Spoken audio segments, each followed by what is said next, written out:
Great. So, as the title says, this masterclass is all around mastering the art of basing interviews. I will context this by saying this is by no means an official method or an official approved certified approach to interviews. This is really a combination of my experience and top tips, if you like, that I've gathered over 15, 20 years of working in consulting and corporate roles for various large organizations.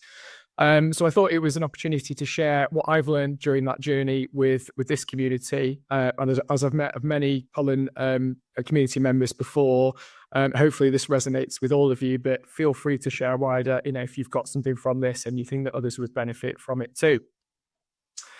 So I will start by saying this is not exclusive to any particular group.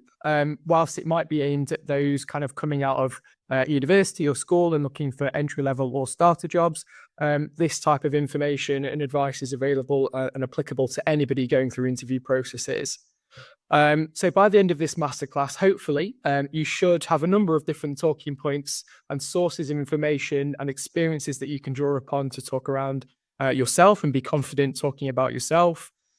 You should be able to think about how you structure your answers to interview questions in a more logical and effective and concise way. And most importantly, you should be confident about yourselves and your ability to get the job. And really not underestimate your self-worth and the ability that you can bring and the capabilities you can bring to any employer. So a little bit about me. I'm Ronak. I'm currently Senior Director at Global Apartment Advisors. From a career perspective, I've spent over 15 years in various consulting or corporate roles across a number of big organizations that most of you will be familiar with. I started my career at Marks & Spencer's, kind of working on the shop floor, but also in some of the kind of office jobs to get to learn about what happens behind the scenes as well. And then I moved to PricewaterhouseCoopers or PwC to be a management consultant, where I specialized in operational transformation and performance improvement techniques and programs. I took that experience with me to BT and worked at the head in as part of the overall group and cost transformation team, where we rolled out a lot of performance improvement activity over the course of a number of years. And then I moved to Tesco to work for a stakeholder that had also moved from BT to Tesco, and to do a very similar thing, actually, to continue improving some of the processes and the performance of the teams that we're working with in various different departments across the business. Over the last 8 months, I've recently joined and worked for Global Apartment Advisors. It's a small consultancy. They specialize in real estate, living sector advisory work. So for me personally, this was quite a new experience as it's the first time I've moved from a large blue chip organization to a small consultancy. But I have to say, 8 months in, I'm thoroughly enjoying it. So it's a pleasure to share some of these experiences and advice with you guys as well. I've had experience working in various different countries and continents around the world. So I've really got a good understanding over how different cultures operate and the way that different cultures and territories conduct their business and they work with one another as people, regardless of the environment you're working in or the company you're working for. Everyone is unique and every culture has a different way of thinking. So it was really an eye-opening experience to see that even though you might work for the same organization, you might be part of the same team, depending on where you're based in the world, you might think about your work or think about your colleagues or your approach to the role that you're doing in a slightly different way. As part of the work that I've done, I must have interviewed over 100 people for various different roles, for different grades and levels with the experience that I've had. Both in the corporate world that I've been working, but also in smaller businesses that we've been supporting as well. So, whilst it's not been, thousands and hundreds of thousands of people that some people you might see on LinkedIn might have done, hopefully, from the hundreds I have conducted, I can share some of the feedback and the top tips I've seen that have worked well from my side of the table, both actually as an interviewer, but also as an interviewee as well. On a personal note, I'm husband to my wife Tash. I'm dad to my son Rocker and my daughter Aurelia. And I think my cat would be disappointed if I didn't mention her as well. So our little cat B is also a significant member of our family, should I say. Outside of home, I like to travel, whether that be with work or with just for pleasure. I follow most sports and try and get involved in as much sport as I can, where I can. I'm not also great at every sport, but I like to roll my sleeves up and get involved where I can. And when I say I'm a foodie, I pretty much eat everything. So I'm open to all suggestions, and I'm happy to get involved in any dining experience that falls my way. So I'm going to kick off this masterclass by setting a bit of context and talking a little bit about why people fail interviews, why they might not get the outcome that they were hoping to get.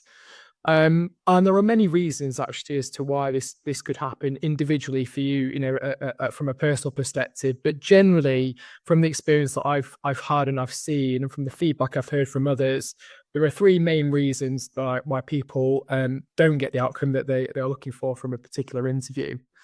Firstly, you might not just be the right fit for a role. A lot of people apply and spread their bets, if you like, and apply for multiple jobs at the same time to hope that they might catch one of them, or they might get a few shortlisted that they can then choose from. But not every single role will be perfect for you. And it might be down to the timing of that role that you've applied for.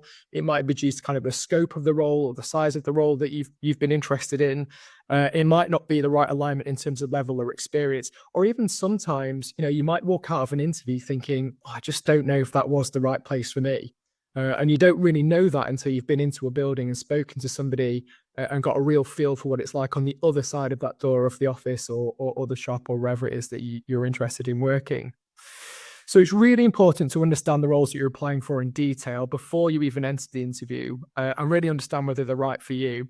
Otherwise, you might end up wasting not only the employer's time, but your own time, all of the effort you put into it. And sometimes it can take a real hit on your confidence if you're not getting through or getting the opportunities that you initially wanted. Lack of confidence is definitely something I regularly see. And this could just be down to nerves, and everybody gets nervous. It's actually normal. It's part of our human physiological response to being in a high pressure situation. So nerves are good if you can control them and if you can direct them in the right way. Interviews are also quite intimidating. And believe me, neither the interviewer or the interviewee really enjoys them. Even though you might hear people say, that was a great interview, we had a great discussion. There's a lot of planning, there's a lot of nervousness, you've got to think on your feet. So it's not always the most comfortable environment to be in, especially in the traditional format that we typically see, one-to-one across the table, staring at an individual, being fired at, questions fired at you on a regular basis. It can certainly be, an uncomfortable and an unnatural environment, and you probably won't be in that scenario or in that situation for a long time again. So again, you're not, if you feel that way, you won't be the only person. And I can guarantee that many people do get intimidated and nervous as they enter an interview situation. A lack of self-belief or underestimating your self-worth or the abilities or the experience that you've had is another key driver behind a lack of confidence as well. So it's really important to stand behind, what you want to say in an interview, your experiences and your strengths that you think you can bring to a company. Because sometimes just having that self-belief in yourself can be the differentiator between getting the job or not getting a particular job. Most importantly for me, and something you'll hear me talk about a few times throughout this presentation, a lack of preparation is a real reason as to why some people do fail their interviews. Benjamin Franklin kind of summarized it really well there. By failing to prepare, you're preparing to fail. And I think that's such a good way to think about not just an interview situation, but any scenario you're going to enter, especially if you're required to perform or deliver or repeat or rehearse something that you've practiced before. Conducting research is one way to overcome this, not just about the role itself, but around the company, the people that work at that company.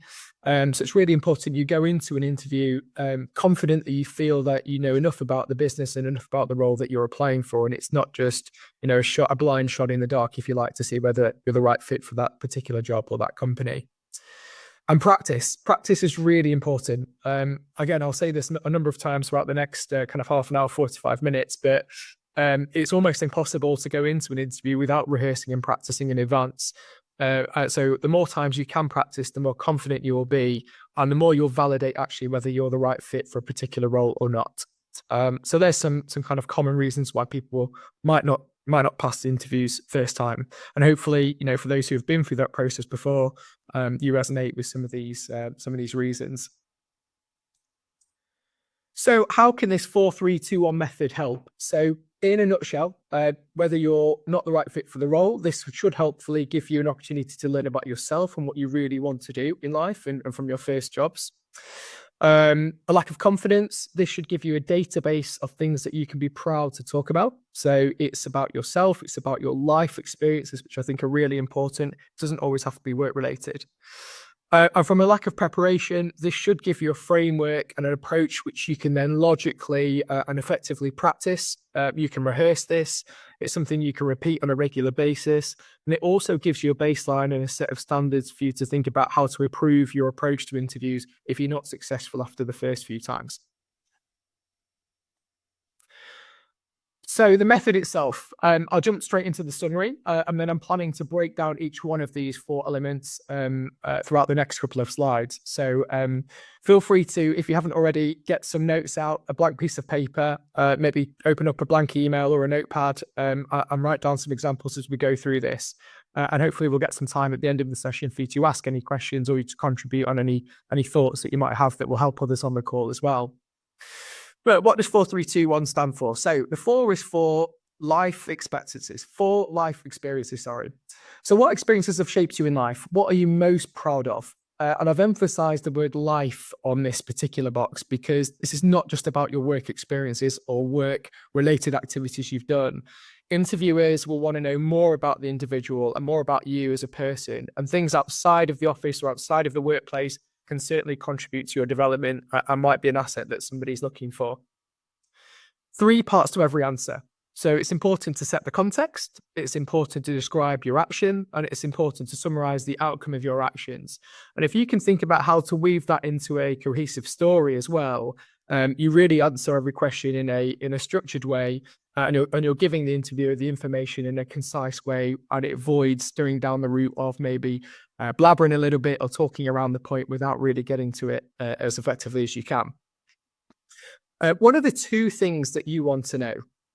Interviews are typically kind of seen as a one-way conversation with an interviewer asking an interviewee questions and you providing answers to that question.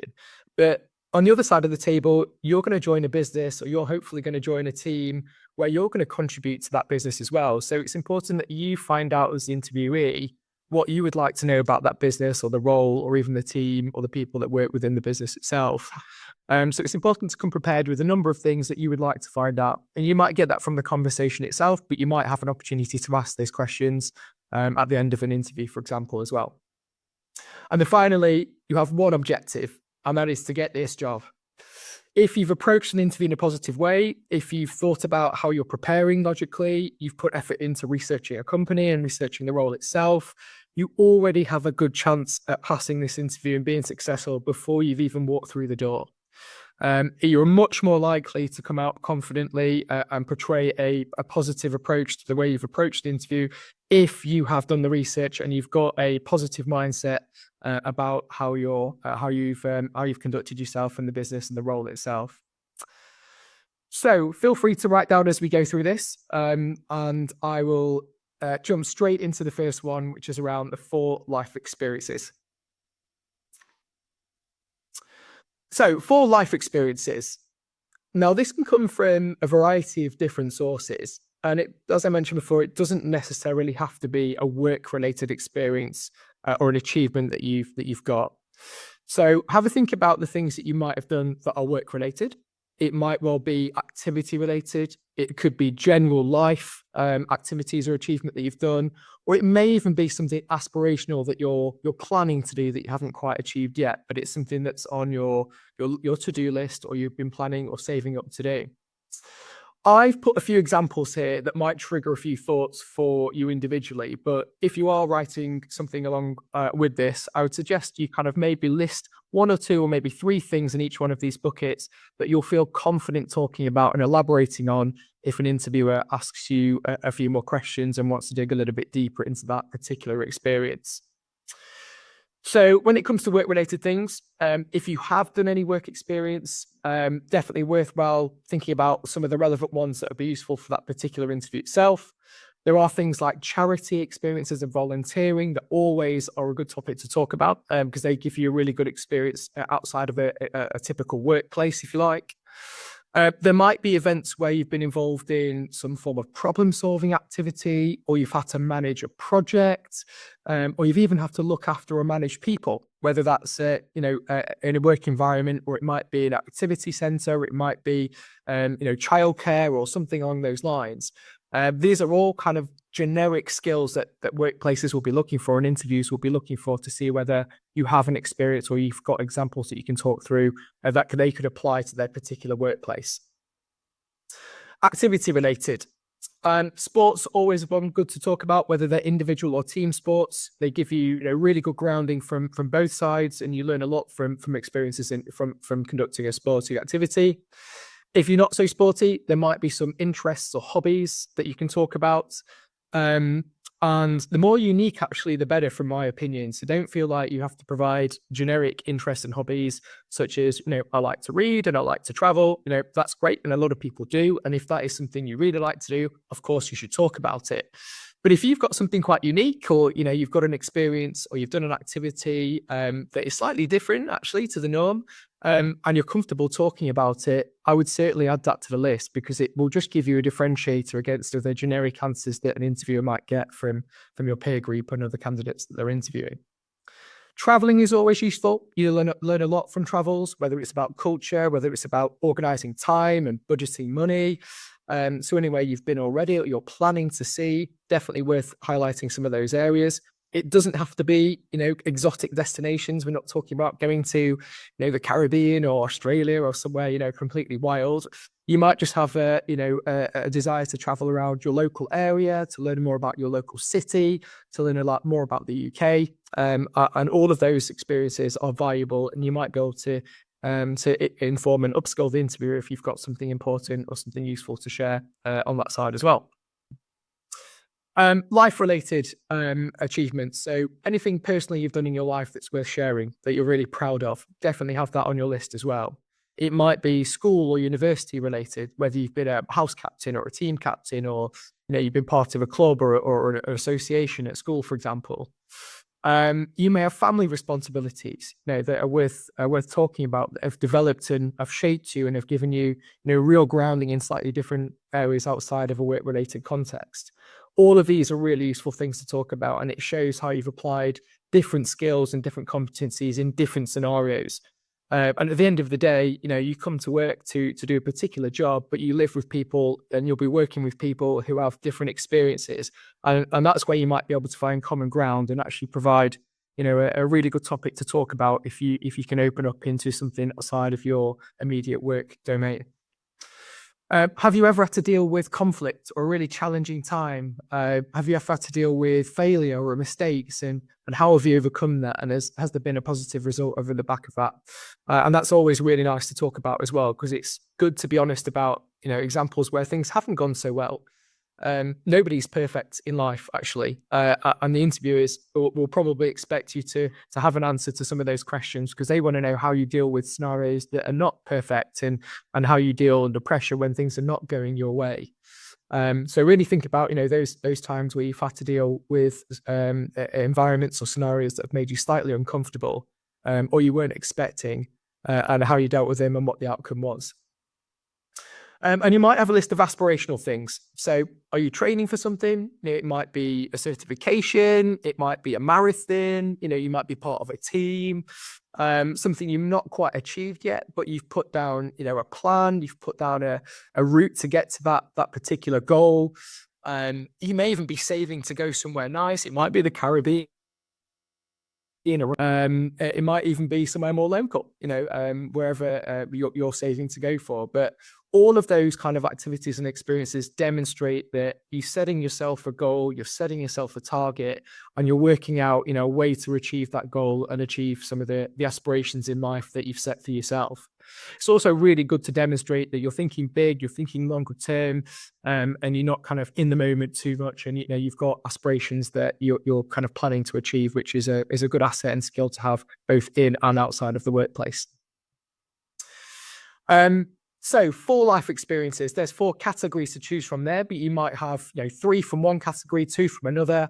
My advice actually would be to not make them all work related. So maybe have 1 or 2 work related experiences you want to talk about. Definitely have something around any hobbies or interests or sports that you play. If you can add a personal touch around something life related, even better. And you may end up talking about something that you're planning to do or an aspirational goal, and then talking through how you plan to achieve that, which I'm sure would be of interest to anybody, never mind the interviewer that you're speaking to. So keep them varied, and make sure you can talk confidently about them. So, you might have done, a 1-hour training on something in the past and you found it really interesting. But is that enough for you to delve down into the next level of conversation if an interviewer says, oh, can you tell me a little bit more about that? So try not to spread yourself too thinly, but, hopefully all of us have got, at least 3 or 4 things that they're really proud of and experiences they can talk through in detail if an interviewer wants to know a little bit more. And just these 4 life experiences alone will help you think about how you approach some of the typical questions you might face in an interview, such as, tell me about yourself. What's your greatest achievement? Why do you think you're right for this role? Well, I've got these experiences. I've had this, kind of work experience, or I've overcome problems that are similar. I'm used to working in teams, or I'm planning to train for a marathon, and that's given me structure in how I approach my training regime. All of those answers will be relevant for some of those questions. Some of the other questions, which are slightly more tricky to answer sometimes, and I've seen catch some interviewees out, are questions like, tell me about a time when you've had to deal with conflict, or tell me about a time you've had to overcome a challenge. And that's why I put those 2 specific points under the life-related category there, because not everybody's had the opportunity, really, especially if you're just finishing school or just finishing university or whatever it might be, to think about a work-related example where you've had conflict in a workplace or you've had to overcome a work-related challenge. So moving on to 3. So 3 parts to every answer. This is a really useful way to help you concisely answer questions, especially some of the more tricky questions that ask you to talk about an experience or a time when you've had to do something or overcome something or demonstrated a skill or competency. So the first part of answering questions is all around setting context. So what was the scenario you were in? What was the problem statement you had to face? And really outline to the interviewer the scenario that you're about to talk about in terms of your action and then the outcome of it. The next part then is describing your specific action. So what decision did you make and why did you make that decision? I think it's important, if you can, to talk through your thinking process that helped you to get to a point where you've decided to make or take an action and make a decision to address the scenario or to address the challenge or problem statement that you were facing. And then the third part of every question or every answer is around summarizing the outcome of your action. So what was the result of the decision you make and the thinking process that you went through? So describing the impact of your actions, how you addressed the scenario and the issues you faced, it is really essential to demonstrate the outcome of that thinking process and actually what happened as a result of the actions that you made. So I put an example there, but before I jump into them, the type of questions you'll typically get are around this that will help you shape your answer to this are things like, tell me a time you made a mistake and how you managed it. That's a really good question I always ask some of my interviewees, because it makes them think about not just the positive side, but also puts them on a little bit of in a little bit of a difficult situation where they have to own up to doing something not correct or put their hands up to an issue that they faced or a mistake that they made. And not everybody likes to talk about that. And it's sometimes uncomfortable talking about that in an interview environment where you're trying to demonstrate your best self.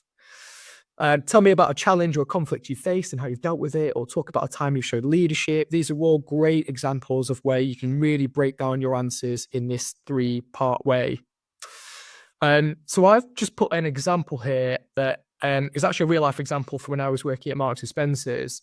But this would be an answer that I would use to the question of, tell me about a challenge or a conflict that you faced and how and in my example, the context for this particular scenario was that when I was working at Marks and Spencer's, we always had a challenging customer that used to come in a couple of times a week after work, and he was always disgruntled, and you could tell he's a little bit angry and a little bit stressed out. And if he couldn't get any help from any staff at the time, he used to just start shouting and getting really aggressive with people on the shop floor. And not only did that make the staff uncomfortable, but customers were feeling nervous, and you could see people were not comfortable being around him. And this would happen on a weekly basis. And there's not really much you could do at that point because he was still a customer that was buying things. He wanted to take away his dinner every Wednesday when he came in. But you could tell he was just really disgruntled whenever he came into store. So having worked, I used to work every Wednesdays in the evenings, and I noticed he used to come in at the same time around 6 p.m, which I assumed was after his work shift. So I spoke to my boss and I said, I think he's going to come in again every Wednesday or next Wednesday in particular. So can I just be available to help him when he comes in so he doesn't have to, shout to find somebody if all our staff are busy? And I can even help him find the stuff that he wants if he's got anything in particular that he needs. And after a few kind of goes of this, I even kind of prepared some of the items in advance to make sure that as he came in, they were kind of ready for him to take. And I'll be really honest, I did that because I was a little bit scared of him at first. But, I thought if I could just get what he wants, he can get in and out quickly, then we've kind of solved the problem, if you like. And he won't be annoying or distressing any of our colleagues or any of the customers that are affected by him if he does get angry that he can't find something, for example. But after a few weeks of doing this, he used to come directly to the customer service desk and ask for me when I'd have his things ready for him. And then we'd start talking a little bit. I'd kind of escort him around the shop floor a few times if there was something specific that he wanted that, I didn't have at the time. And he would start opening up a little bit more about these personal issues. I understood that, a lot of his stress came from the workplace. He had quite a high stressful job. And that Wednesdays were always a really difficult time because they had kind of important meetings at the end of the day, and he usually got the brunt of all the actions. And he also had a family as well that he had to go home and look after. So I think just giving him the opportunity to walk around with me and talk to me kind of really helped settle his nerves, and hopefully he kind of took that home with him as well. So as a result of that, he was no longer as stressed and angry. The staff were a little bit less nervous around him, and he didn't annoy any customers that kind of were feeling uncomfortable with his presence as well.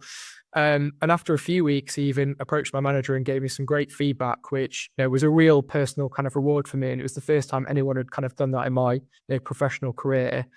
So it really gave me the kind of buzz to do more of that type of thing and think a little bit more proactively. But the reason why I've chosen, I have a few examples like this, and you might have your own, and I suggest you think about and start formulating your answers to these questions if you've got any examples that really resonate to you. The reason why I chose this example is that, when I talked through this and when I wrote this down, I realized that actually there's more to it than just kind of what I've explained here. And if I talk about the context, I've explained that there is a challenging individual first. Not only was he upsetting our customers, but he was also upsetting my colleagues. And actually, there was probably something underlying behind his anger and behind, the aggression he showed that was important for us to kind of understand as a customer of ours as well. And it really helps us get under the skin of what was bugging him at the time. I also realized that actually I'm also demonstrating an element of proactiveness here. So I was kind of watching what time he was coming to the store, and I was kind of preparing for that in advance. So I would get some of the common items that I knew he was going to take ready. And I think that took him aback a little bit because he wasn't expecting it when, one day he walked in. I was like, well, I know you're getting bread and this and whatever it is on a regular basis on a Wednesday. So I've kind of got them together for you already. So I think he was kind of pleasantly surprised, if you like, and, or you could immediately see him kind of relaxing a little bit quite quickly. And then the fact about consistency. So, I didn't just do this once and, next week you're on your own and I'm not going to give you the same help. I kind of was ready for this every time. And even my colleagues around me kind of took note of it and started to do something similar, not even with this individual, but with other customers that they'd have a personal relationship also. And it's those little kind of finer touches that really make a difference when it comes to things like customer service, for example.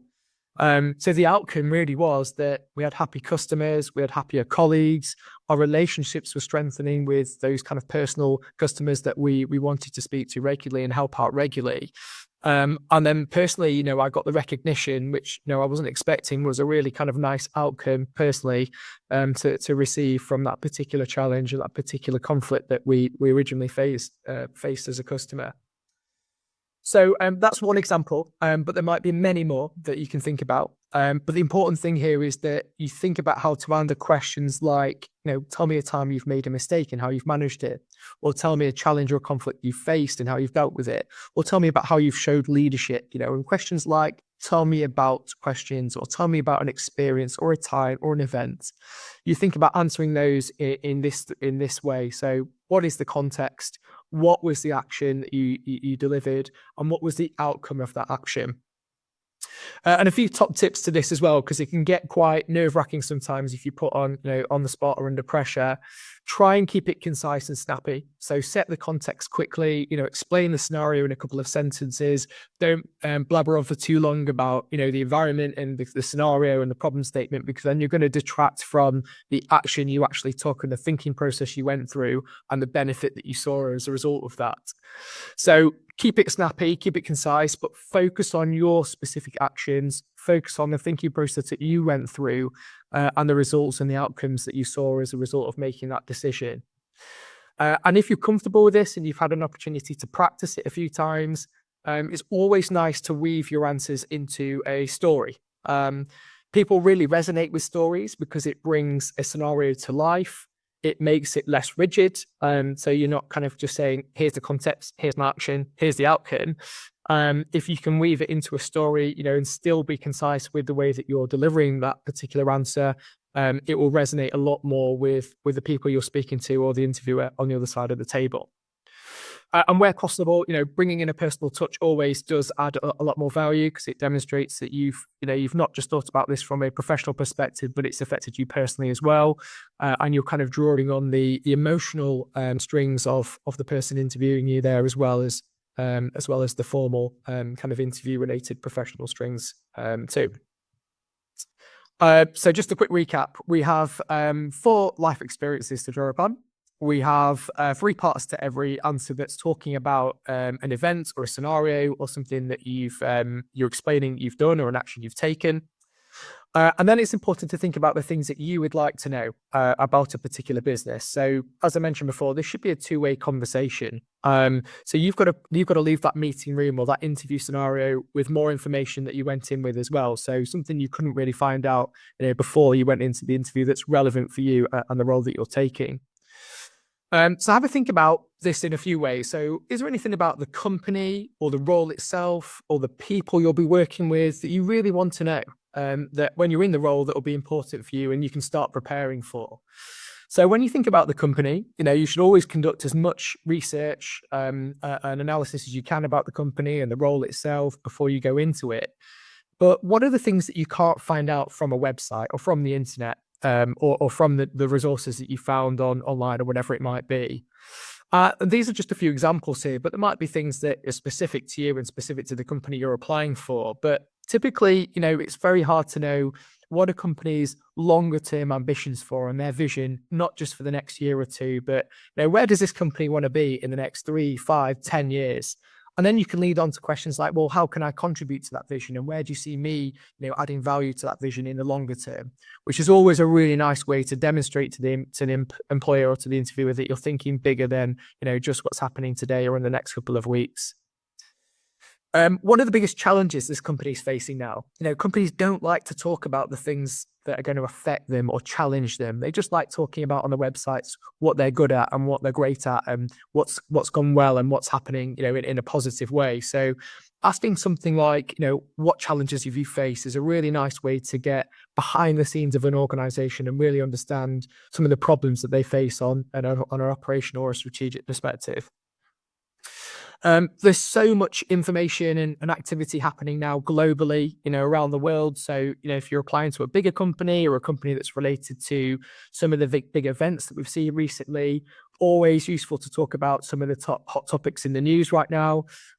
So, are they affected by any global things happening, whether that's, climate change or whether that's political events? I mean, today we're going through the US elections. The UK have just been through our own elections. We've seen flooding in Valencia this week, interest rates, inflation, all of these things that are quite live and in the moment. And you can't really write about them on a website or on your company portfolio because they just don't happen regularly. These are kind of one-off things that happen every now and again. So always useful to think about something that might have affected the company, globally or politically or whatever it might be. There could be a new tech that's been released or whatever it might be, and how that's affecting them and what their response has been to that particular event. About the role itself, so a job description typically tells you what you need to do in the role and the activities that the role is expecting of you. But what else do you need to know about the role, as somebody that could be potentially doing it? And that could be things like, what's a typical day in the life of? So if I was to get this job, in a week or a couple of weeks' time, talk me through a typical 9 to 5. What type of things could I expect to do? And that might give you more food for thought for follow-on questions or more training or more research you can do after the interview if you feel like you're going to be successful. Is there room to progress in this role? Can I learn about other parts of the business? Always a great thing to ask because it shows you want to gain a full rounded picture of that organization and not just pigeonhole yourself into that particular activity that you might be expected to do. And the more you know about the wider business and the influences and impacts of some of the macroeconomic or external factors on that business, the better you're going to be at your job and the more informed you're going to be at the job that you'll be expected to do. So always useful to ask about what else around the business is useful to learn about. Is the role expected to evolve over time? They might talk about their long-term vision, changing over the next 5-10 years. Well, that's great. So what does that mean for my role? Could I be looking at slightly different things? Is there new markets? Is there new products I'm going to be releasing? Is my role expected to change over time? And again, that's not something you would typically see in a static job description that talks about what they expect of you today.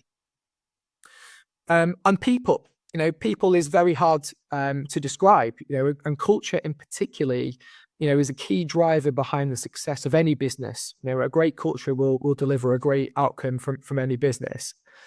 It's really hard to describe culture in writing. So this is a great opportunity for you to ask questions about culture to help you understand the culture of that business or the team a little bit better. A few comments on culture. So I always think about culture at 3 levels for any organization. You have your kind of national culture or your global culture. So, your culture in the UK might be different to America, might be different to India or Spain or, Nigeria. There are so many different ways to think about culture from a national perspective. Then you've got to think about your business culture. So, do I work for a tech company? Do I work for a climate change company? Do I work in finance or accounting? And what type of culture does that business have, at a global level, but also within the national offices or departments or areas that they operate? And then probably most importantly, there is team level culture.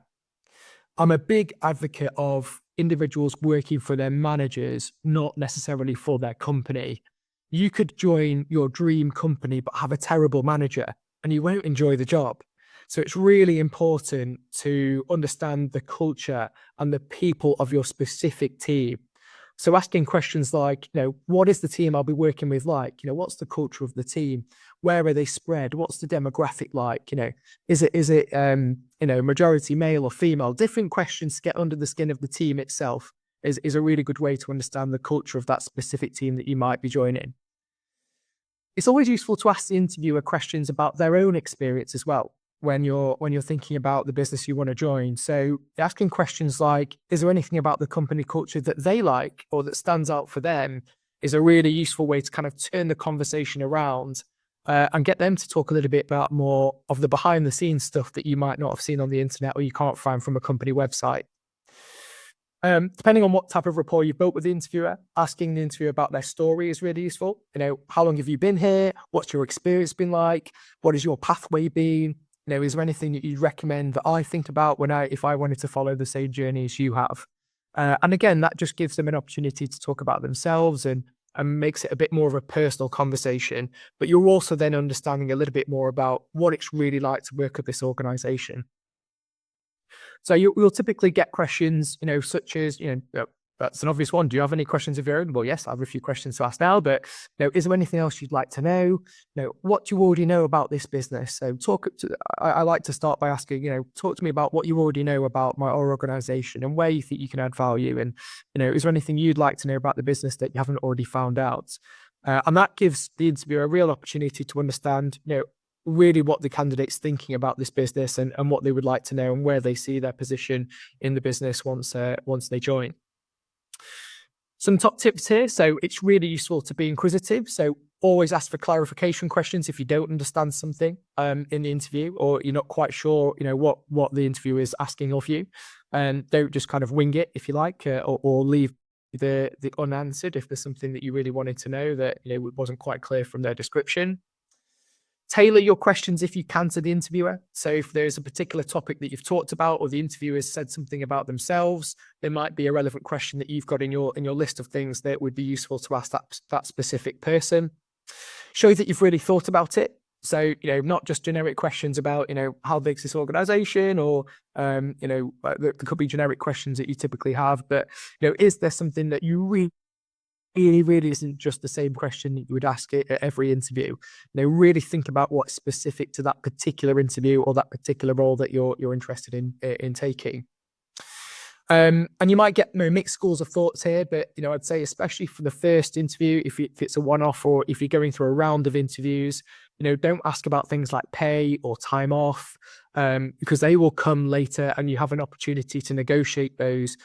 If you're successful, for example, in the interview process, that's the time to start talking about your pay, or to talk about remuneration or compensation or packages, or even your working hours, or anything like that. So try not to be too keen to talk about those upfront in the first round of interviews or the first discussions that you have, unless obviously that they come up in discussion. Then obviously, the interview is something the interviewer might want to talk about as well. So we now have 4 life experiences to choose from. You've thought about how to answer some of those tricky questions in a 3-part way, in a structured manner.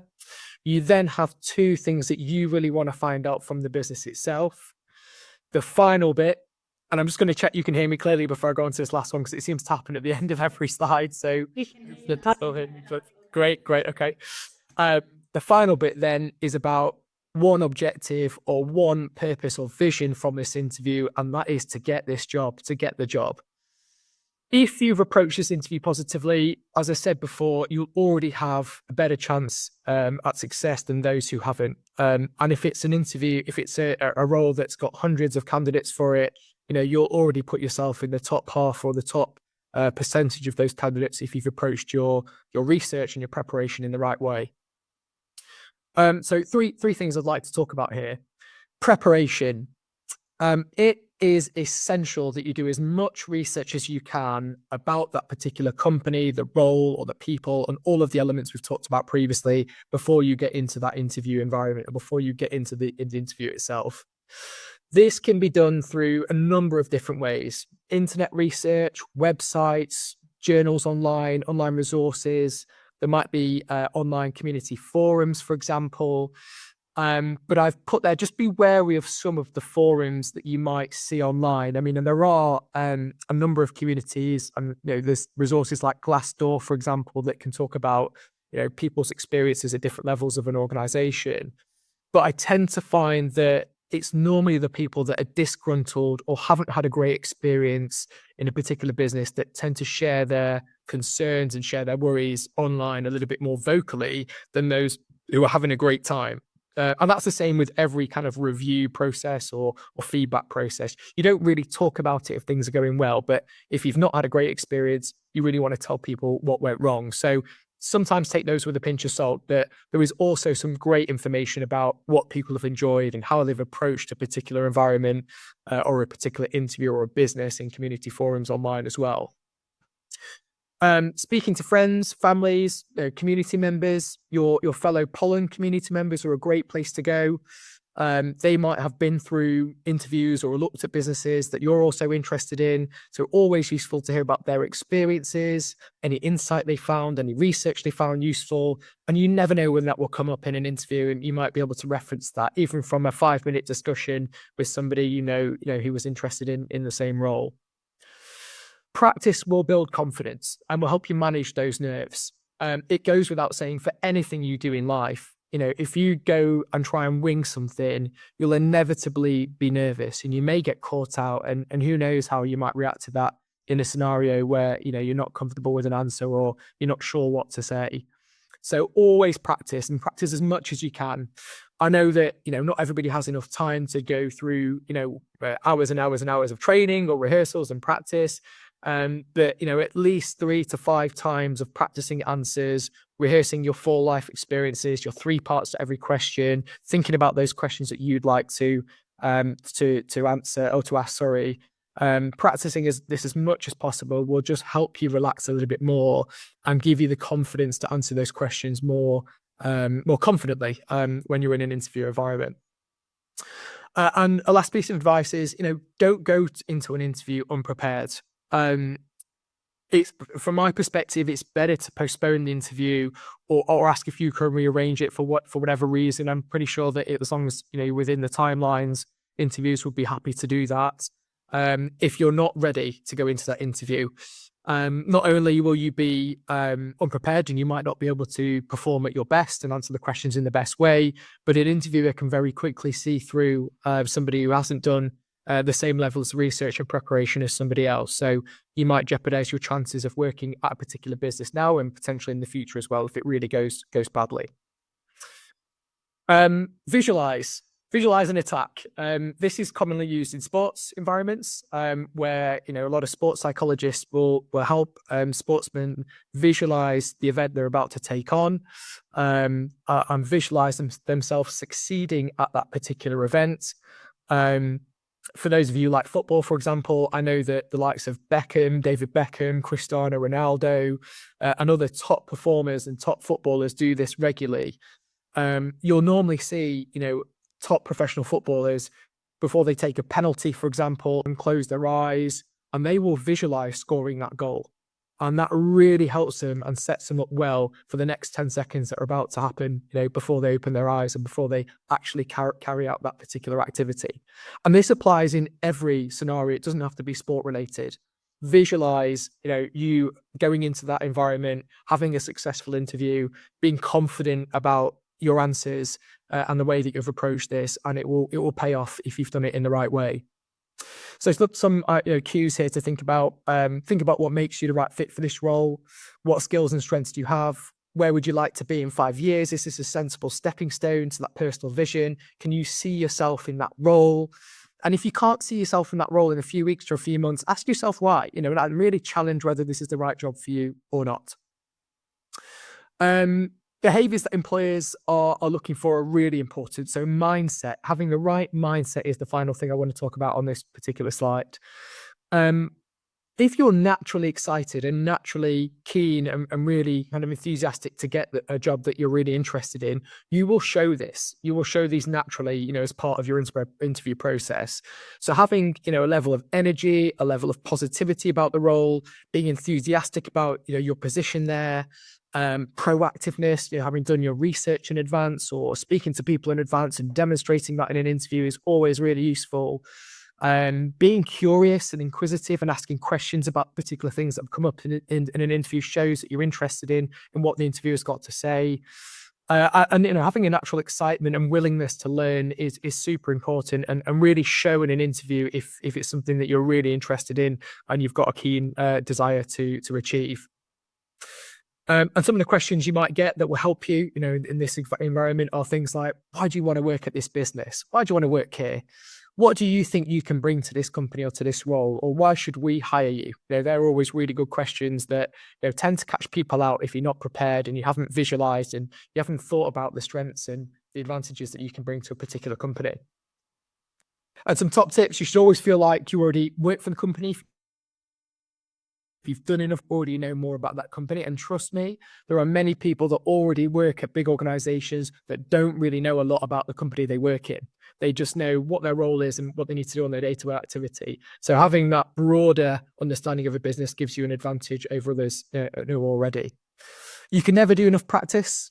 So keep practicing, and also don't let the interviewer put you off. Be confident in what you've got to say.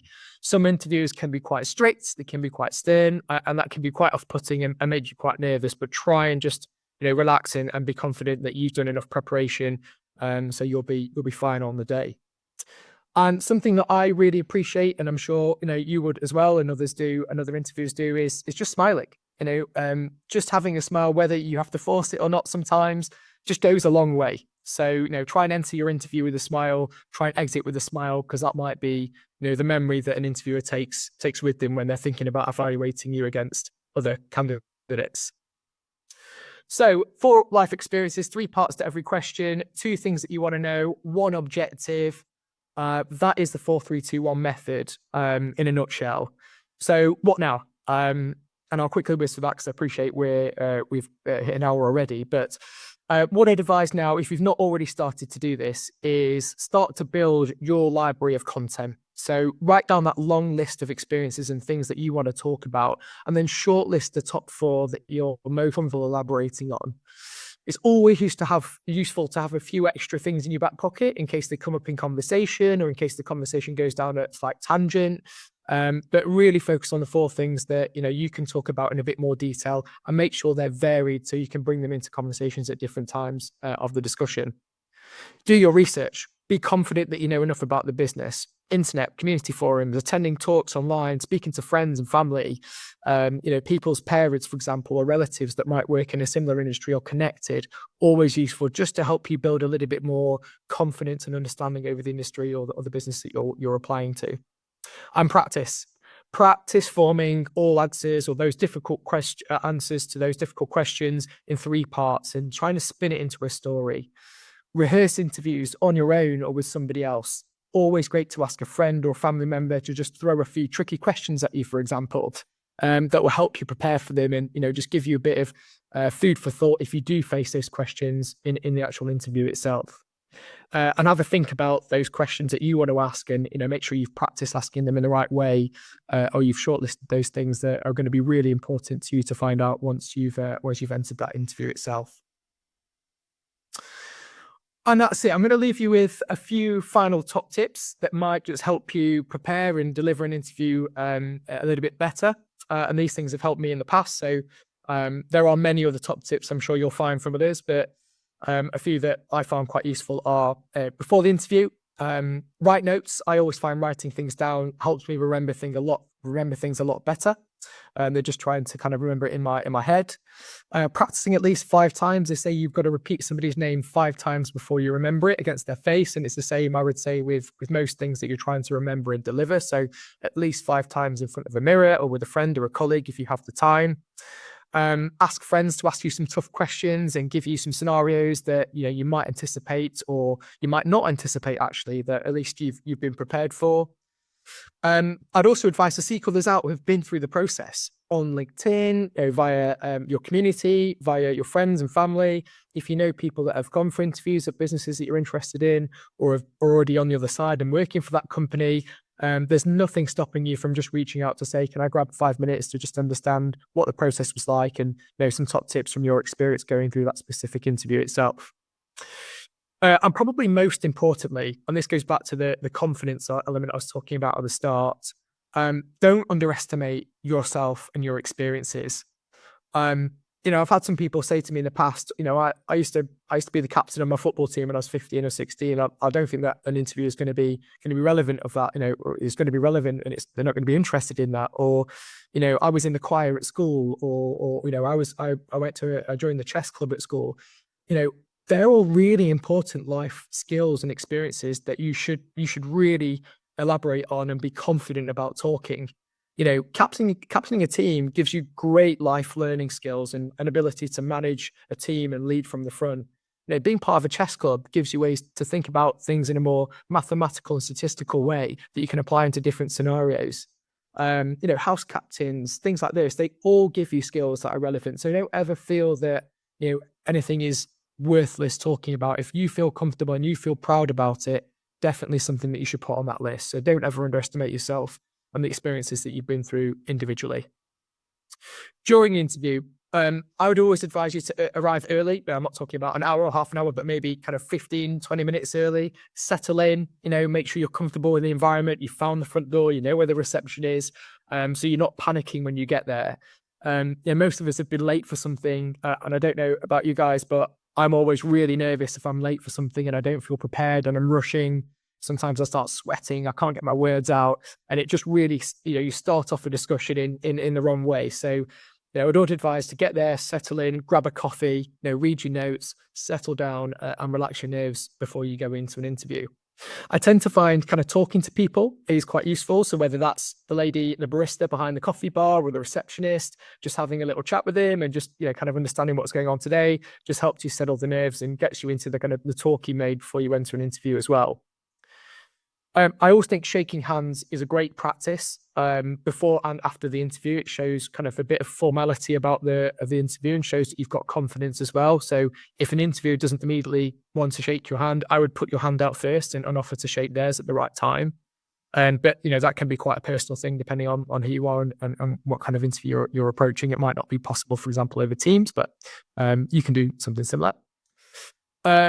If you are still nervous, I have found breathing techniques really useful in the past. And there's loads of research on this. So, if you are somebody who does get really nervous in the kind of 5 minutes before you're about to do something, whether it's a performance on stage, whether it's an interview, whatever it might be, just do some research on breathing techniques. And all it takes is 2 to 3 minutes of breathing in a certain way to relax your body, get more oxygen into your bloodstream, and it will just take that edge off your nerves. And I've used it a number of times, and it's really helped me just relax before I even enter a discussion or a high pressure situation.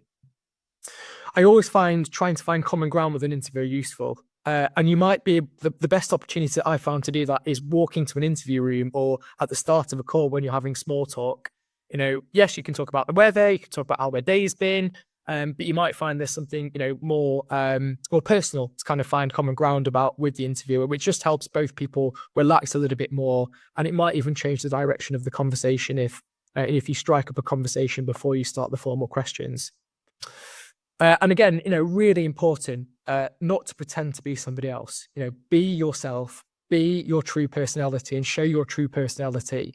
Otherwise, you might end up in a position that you're not comfortable with, if you are successful in that role and, you've almost put on a face that isn't, you're not comfortable with and, and kind of not showing your true personality and behaviors, then, I would say that's probably the wrong way to start a role because you might get, you might give the wrong impression to an interviewer and not be as successful in the role if you end up taking it at the end of the day. And then after the interview, I'd always advise to just take a few minutes to decompress and reflect on what just happened. Again, I find it really useful to write down what went well in that interview or maybe questions that you could have done a bit more research about or what you could do differently next time. So kind of self-reflection and feedback for your own good is really useful, and do that in the moment. Don't wait, for a day or two to do that. Do that in the next kind of 15, 20 minutes after you've left the interview if you can. If you haven't already received feedback or be told you're going to get feedback at a certain time, go out and seek that feedback. I think it's a duty of an employer to give interviewees feedback on how they performed, especially if they didn't get the job.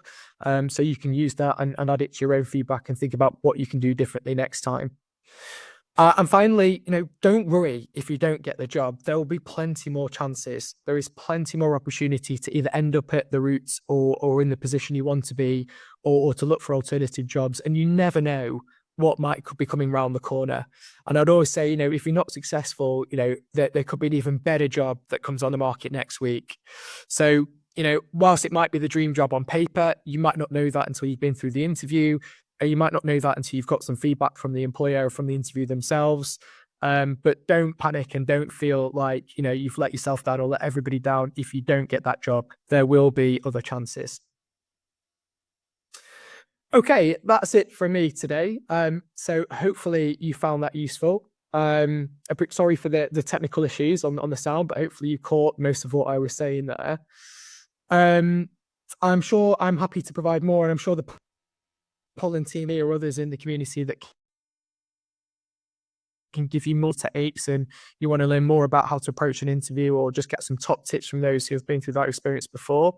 But always open to have a discussion. So please find me on LinkedIn if useful, or through the Pollen community. I think I'm registered as a mentor as well. But hopefully you found that useful, and I wish you all good luck in your search for jobs and interviews. And please let me know how it's gone, if I've helped you to get through, or have helped you be successful in an upcoming interview that you've got. Thank you.